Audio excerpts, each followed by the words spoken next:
নবম জাতীয় pay scale 2026 সরকারি কর্মচারীদের জন্য বাস্তবায়ন হতে যাচ্ছে। প্রথম গ্রেড থেকে শুরু করে 20তম গ্রেডের প্রত্যেকেই পে স্কেল পাবে, কিন্তু সবকিছুই সে ধাপে ধাপে পাবে। অর্থাৎ নতুন যে বেতন স্কেল হয়েছে সেটার 50% পাবে 25-26 অর্থ বছরে, এবং বাকি 50% পাবে 26-27 অর্থ বছরে, এবং বাকি যে ভাতাগুলো আছে যেমন বাড়ি ভাড়া সহ যে অন্যান্য ভাতাগুলো সেগুলো পাবে 28-29 অর্থ বছরে। এভাবে 3 ধাপে পুরো পে স্কেলটি কার্যকর করা হবে। যেহেতু কখনোই 50% পে স্কেল এরকম দেওয়া হয়নি, তাই অনেকেই কিন্তু এটা কিভাবে ক্যালকুলেশন করবে বা কিভাবে এই 50% বেসিকটা বের করবে সেটা জানে না। আমি এই ছোট্ট ভিডিওর মাধ্যমে আপনাদেরকে সম্পূর্ণ বুঝিয়ে দেব কিভাবে আপনি কোন গ্রেডে চাকরি করেন সেই গ্রেডের বেসিকটা বের করবেন। অর্থাৎ 50% যে বেসিকটা সেটা আপনার বেসিকের সাথে অ্যাড করে আপনার বেতনটা কত হবে। আপনাকে সম্পূর্ণ বিষয়টা বুঝতে হলে অবশ্যই ভিডিওটি না টেনে সম্পূর্ণ দেখতে হবে এবং মনোযোগ সহকারে বুঝতে হবে। এই ছোট্ট ভিডিওতে প্রথম গ্রেড থেকে 20 গ্রেড পর্যন্ত প্রত্যেকটা গ্রেডের আলাদা আলাদা বোঝানো সম্ভব না, তাই আমি একটা গ্রেড বুঝাচ্ছি। যেমন 14 গ্রেড, যেহেতু 14 গ্রেডের চাকরিজীবীর সংখ্যা সবচাইতে বেশি, তাই 14 গ্রেডটি বুঝালেই আপনি আপনার গ্রেডেরটা হিসাব করে বের করতে পারবেন।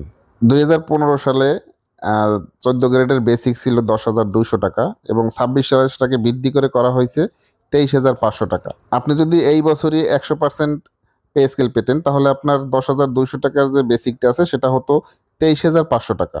কিন্তু যেহেতু 100% পাচ্ছেন না, 50% পাচ্ছেন, সেহেতু হিসাবটা হবে নতুন পে স্কেলের যে বেসিক 23,500 থেকে আপনি 10,200 টাকা বিয়োগ করবেন, সেহেতু 13,300 টাকা আপনার বেসিকটা বাড়বে, অর্থাৎ বাড়ার কথা ছিল। এখন এই 13,300 টাকা 2 ভাগ করলে 6,650 টাকা আপনার এবছর বাড়বে, পরের বছর গিয়ে আবার এই 6,650 টাকা বাড়বে। এখন ধরুন আপনি 3টা বা 4টা ইনক্রিমেন্ট পাইছেন। আপনি 10,200 টাকা বেতনে চাকরিতে ঢোকার পরে আপনি 2টা বা 3টা ইনক্রিমেন্ট পাওয়ার পরে ধরুন আপনার এখন বেসিক হয়েছে 12,400 টাকা। তাহলে 10,200 মাইনাস 12,400 বিয়োগ দিলে 2,200 টাকা বেরোবে, অর্থাৎ এই 2,200 টাকা কিন্তু আপনার ইনক্রিমেন্ট হয়ে বাড়ছে। তাহলে এখন আপনার নতুন বেতন স্কেল যদি হয় 23,500, সাথে কিন্তু যোগ হওয়ার কথা ছিল এই 2,200 টাকা। যেহেতু আপনি 50% পাচ্ছেন, সেহেতু আপনার যে 10,200 সাথে যোগ হবে 6,650, এবং সাথে হলো এই 2,200 টাকা। এই টোটালটা যোগ হয়ে যেটা হবে এইটাই কিন্তু আপনার বর্তমান বেসিক। স্ক্রিনটা লক্ষ্য করে দেখবেন যে 10,200 প্লাস 50%-এর যে বাড়ছে সেটা হলো 6,650 প্লাস ইনক্রিমেন্টের 2,200, মোট হলো 19,050 টাকা। এইটা হলো আপনার বর্তমান বেসিক। এর সাথে আপনি বিভিন্ন ভাতা দিয়ে পাবেন। এখন ভাতাগুলো ক্যালকুলেশনের বিষয়ে কিছু বিষয় রয়েছে, যেমন বাড়ি ভাড়ার যে বেসিকটা সেটা সাধারণত বিভিন্ন জায়গায় বিভিন্নভাবে করা হয়। যদি ইউনিয়ন পর্যায়ে বা পৌরসভায় হয় তাহলে সেক্ষেত্রে কিন্তু বাড়ি ভাড়া পাওয়া হয় বেসিকের 45%, এবং যদি শহর অঞ্চল হয় বা দুর্গম এলাকা হয় সেক্ষেত্রে 50%। বিভিন্ন জায়গায় বিভিন্ন রেট রয়েছে বাড়ি ভাড়ার। এখন বাড়ি ভাড়াটা কিভাবে ক্যালকুলেশন করা হবে সেটা কিন্তু একটা বিষয় হয়ে দাঁড়িয়েছে, যেহেতু প্রত্যেক বছর 5% ইনক্রিমেন্ট দেওয়া হতো, এবং সেই 5% ইনক্রিমেন্টের সাথে কিন্তু বাড়ি ভাড়াটাও একটু বাড়তো। তা এবছর যদি আপনি 50% পান, সেক্ষেত্রে যে 5% যে বার্ষিক যে ইনক্রিমেন্ট সেটা পাবেন কিনা সেটা কিন্তু প্রজ্ঞাপনে উল্লেখ থাকতে হবে। যেহেতু আগেই বলা হয়েছে যে 3 ধাপে দিবে, ভাতার যে বৃদ্ধিগুলো সেগুলো আপনাকে 3য় ধাপে নিতে হবে। তা 3য় ধাপে নিতে হলে কিন্তু আপনি এবছর বাড়ি ভাড়ার বা অন্যান্য ভাতার কিন্তু বাড়তি কোনো করতে পারবেন না। যেজন্য আপনার যদি প্রজ্ঞাপনে উল্লেখ থাকে যে বার্ষিক 5% বৃদ্ধি হবে, তাহলে যে বেসিকটা এখন আপনার আছে 10,200 টাকার সাথে ইনক্রিমেন্ট হয়ে যেটা আছে, এবার 5% বাড়ানোর পরে যেটা বাড়বে সেটার উপর ডিপেন্ড করেই কিন্তু আপনার বাড়ি ভাড়াটা বাড়বে। এটা সম্পূর্ণ প্রজ্ঞাপনের উপর ডিপেন্ড করবে, নতুন যে প্রজ্ঞাপন আসবে সেটার উপর ডিপেন্ড করে করতে হবে। এরপরে আসে চিকিৎসা ভাতা। চিকিৎসা ভাতা এটা জেনারেল সবাই পায় 1,500 টাকা করে চিকিৎসা ভাতা। এটা প্রথম গ্রেড থেকে শুরু করে 20 গ্রেডের প্রত্যেকে পায়। এটা 1,500 টাকাই থাকবে, এটার কোনো বৃদ্ধি হবে না। তাহলে আমি আপনাদেরকে যে হিসাবটা দেখিয়েছি 19,050 টাকা আপনার বর্তমান বেসিক। তাহলে এই বেসিকের উপরে কিন্তু আপনি বাড়ি ভাড়া 45% পাচ্ছেন না, শুধুমাত্র 1,500 টাকা যে চিকিৎসা ভাতা সেটা পাচ্ছেন। এটা সবার জন্য একই।